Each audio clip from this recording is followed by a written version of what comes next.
All right, welcome back everybody. So in this next video, we are now going to turn our attention to something called intrarenal AKI, or within the kidney. Recall from our first video, we said a prerenal AKI occurs before the kidney, intrarenal AKI occurs within the kidney, which is going to be the focus of our video here. And our next video, we'll talk about a postrenal AKI, which are things that occur after the kidney that can cause an acute kidney injury.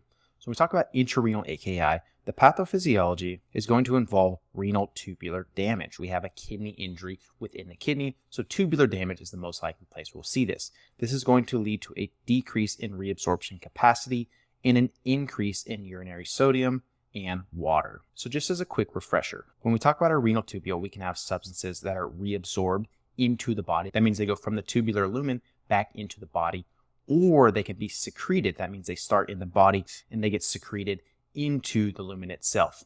If those things remain in the lumen the entire time and they leave in the urine, we call that excretion from the body. And so we're saying that these patients have a decreased reabsorption capacity, which is saying that the impairment is actually bringing stuff back into the body. So the impairment is reabsorbing our sodium and reabsorbing our water. Now, this should make sense to you that if we have an impairment in the ability to reabsorb sodium and water, we're going to have an overall decrease in urine osmolality, right? If more water is hanging out in the tubules, if there's a lot of H2O out here because we're not reabsorbing it by way of reabsorbing sodium, that's going to lead to less concentrated or dilute urine. Now, some of the key causes that they want you to be familiar with for intrarenal acute kidney injury include acute tubular necrosis, acute interstitial nephritis, glomerulonephritis, and vascular disease. So let's talk about each one of these individually.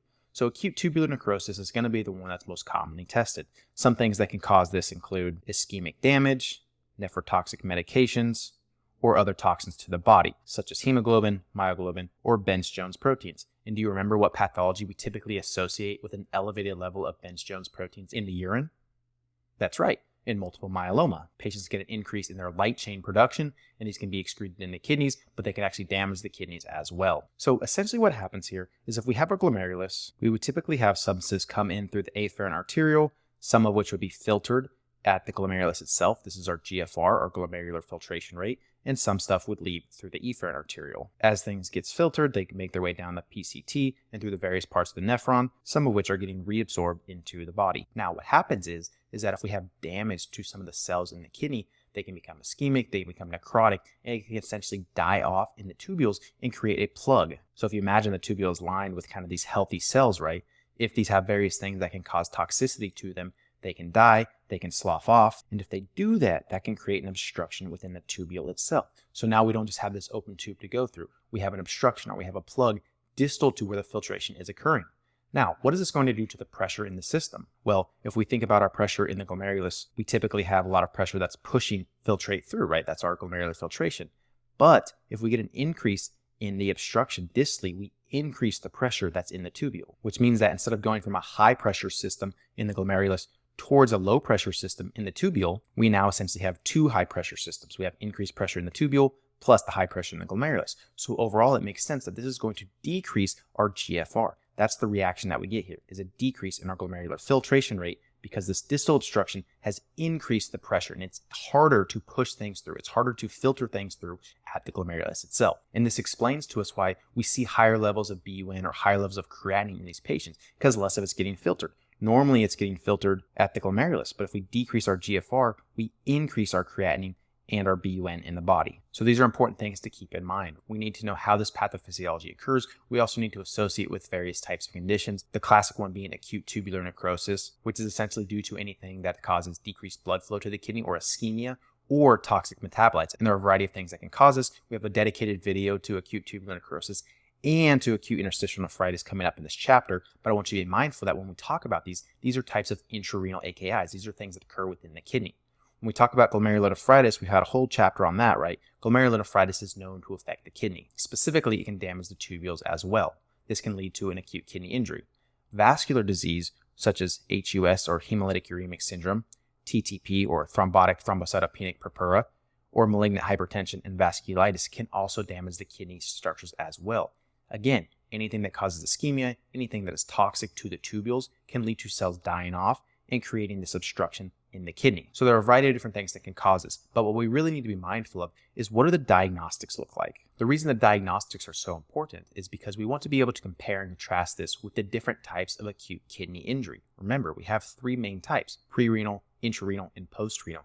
And depending on the pathophysiology of how those kidney injuries develop, it's going to show a different set of labs for us. So the first thing we're going to look at is the urine osmolality, and we see that it's less than 350 milliosms per kilogram. And can you remember, what would we expect to see in a pre-renal kidney injury? That's right, we would expect to see an elevated level. We said greater than 500. And now let's try to make sense of this, right? What's the problem in intrarenal AKI? It's a problem with our reabsorption ability. We said it's decreased reabsorption capacity. We're not bringing back sodium or water. And if we're not bringing those back, we have a dilute concentration in the urine. And this is what this is indicating. This is indicating a dilution in the urine. Less than 350 milliosms is dilute relative to greater than 500 milliosms, which we see in pre-renal, which is considered to be concentrated. So this is a good compare and contrast for the two pathologies. Next, we want to look at our urine sodium, and I like to look at that together with our FeNAT, which is our fractional excretion of urine. Again, this is a very important contrasting point with pre-renal AKI. So we said in pre-renal, we see less than 1% because the problem is that we're not getting enough fluid to the kidney. However, there's no problem with reabsorption. But in intrarenal, we do have a problem with reabsorption. So we cannot reabsorb kidney in the tubules unless we're not bringing back water. And that is why we see these elevated levels of urine sodium and an elevated level of a fractional excretion of sodium. That is to say, of the sodium that's filtered, how much of it is actually excreted from the body. If it's greater than 2, that's considered a high amount. Versus in pre-renal, we said that this value is less than 1%. And we also said that in pre-renal, the urine sodium is less than 20 versus in intrarenal, it's actually greater than 40. So both of these are indicating that more sodium is actually in the tubule itself and thus excreted from the body. And this makes sense to us, right? Because we have damaged tubules that are unable to reabsorb this sodium. Finally, we want to look at the BUN to creatinine ratio, which is another common one we use for comparing and contrasting these pathologies. So here we're saying it's less than 15. Remember, BUN and creatinine are substances that build up within the body. We typically filter portions of these substances because too much of them can actually be toxic. Now, at baseline, we tend to bring back more urea than we do creatinine when we're reabsorbing substances in the kidney. And we said in the pre-renal video that bringing back sodium and water brings back more urea as well. But again, what's the problem here in intrarenal? It's a problem with reabsorption. We're not able to bring back molecules, and that is why the value of these actually decreases. The BUN to creatinine ratio is less than 15, indicating that we're not bringing back the appropriate balance of urea to creatinine. Why? Again, we have damage in our reabsorption capacity. And the last diagnostic thing I want to talk about here is the urine sediment. A very classic one they will give you for acute tubular necrosis is the granular or muddy brown cast. Remember, we talked about acute tubular necrosis as being a common cause of intrarenal AKI. And the reason is that when we look at our diagram over here, right, we said that the cells, they slough off, they die, they end up in the tubules. So this highlighted orange is kind of the tubule cast. Well, what happens is as these cells that have died and become necrotic make their way through the tubule, they tend to keep their shape, as in they tend to keep the shape of the tubule itself. And so when they're actually excreted in the urine, they maintain this kind of tubular cast shape. And when we look at the urine sediment, we can actually see this, right? And this is what we consider to be a pathognomonic finding of acute tubular necrosis.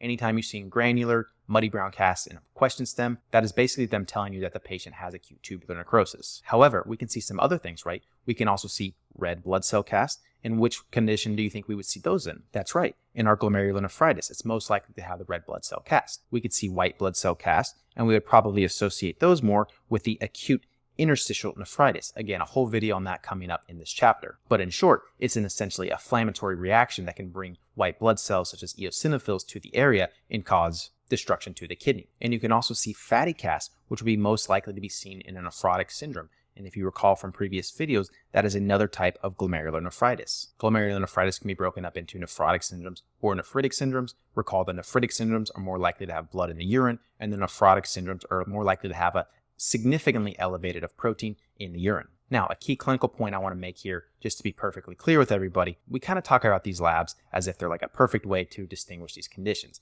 For test-taking purposes, this is really the basics of what they want you to know. However, it's important to know when we talk about the serum BUN to creatinine ratio, it's really not been shown to be a great way of differentiating prerenal AKI or intrarenal AKI, so that's in clinical practice. But for getting prepared for your board exams, I want you to kind of have a rough idea of these numbers because they will ask you these types of questions. They will give you labs with specific numbers, and they will expect you to kind of make these associations or these correlations. Now, when we talk about the management of intrarenal AKI, we're pretty much following the same principles that we do for any other AKI. We're doing supportive therapy and trying to treat the underlying cause, in addition to discontinuing any contributing medications, otherwise known as nephrotoxins. So there's no real great way to treat these things specifically. We're really just trying to help the patient manage their symptoms until they can hopefully improve on their own. So a very classic vignette for this type of question would be to say they have a 7-year-old patient who comes to the hospital, they have these various ailments, they undergo a contrast CT, and the next day their creatinine levels are significantly elevated. Well, we can think about what kind of AKI might this patient have.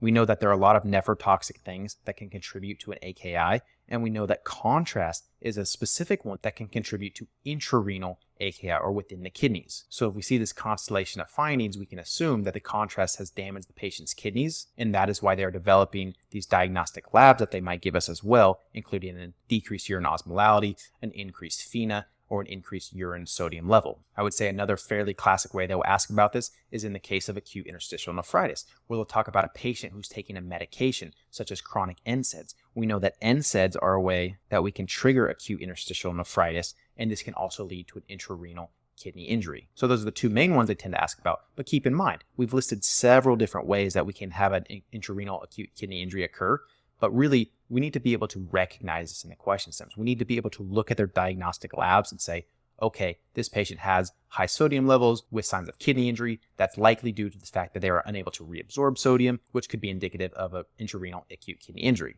So just to quickly summarize for this video, pathophysiology here, right? We have renal tubular damage, decreased reabsorption. We show that over here, right? This is different than prerenal AKI where reabsorption is still intact. The damage to the kidney is more so due to hypovolemia or hypotensive states. It's also important to know that the etiology is quite broad. There are a lot of different things that can cause it, but the two I think are most commonly tested include acute tubular necrosis and acute interstitial nephritis.